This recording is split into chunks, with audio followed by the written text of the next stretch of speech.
Magandang araw mga kabayan, narito na ang pinakabagong ulat sa lagay ng panahon ngayong Wednesday, August 20, 2025.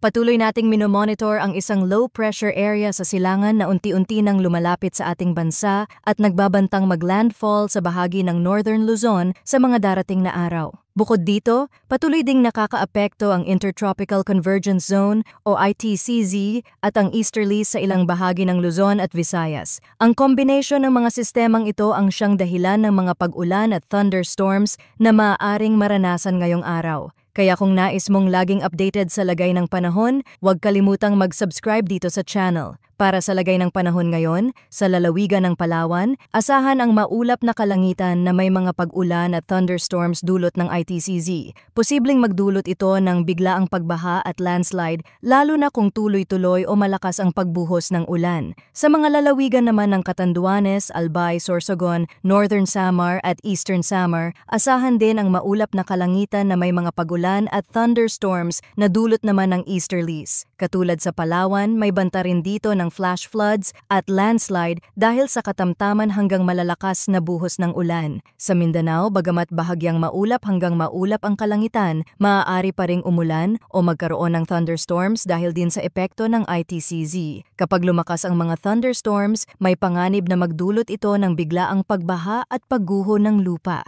Samantala, sa Metro Manila at nalalabing bahagi ng bansa, asahan ang bahagyang maulap hanggang maulap na kalangitan na may mga panakanakang ulan at thunderstorms na dulot ng easterlies. Kahit localized lamang ang mga pag-ulan, posibleng magdulot pa rin ito ng pagbaha sa ilang lugar. Para sa forecast wind at coastal water conditions, sa Palawan at Mindanao, mararanasan ang mahina hanggang katamtamang hangin mula timog hanggang timog silangan. Ang taas ng alon sa dagat ay banayad hanggang katamtaman na nasa pagitan ng 0.8 hanggang 2.1 meters. Sa nalalabing bahagi ng bansa, ang hangin ay mahina hanggang katamtaman mula silangan hanggang hilagang silangan at ang alon ay banayad hanggang katamtaman din na nasa parehong taas na 0.8 hanggang 2.1 meters.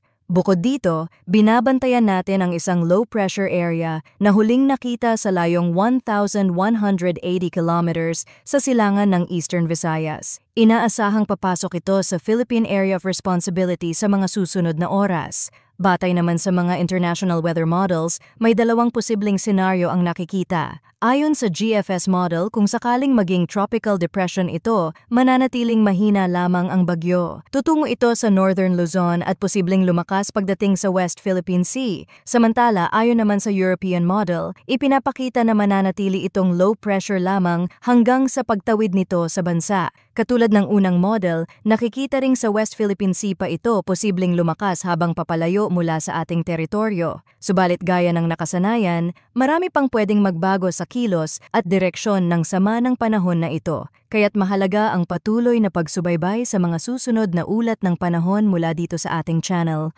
Lagi tayong maging alerto at huwag kalimutang mag-ingat kapag may banta ng masamang panahon. Maraming salamat sa inyong walang sawang pagtutok.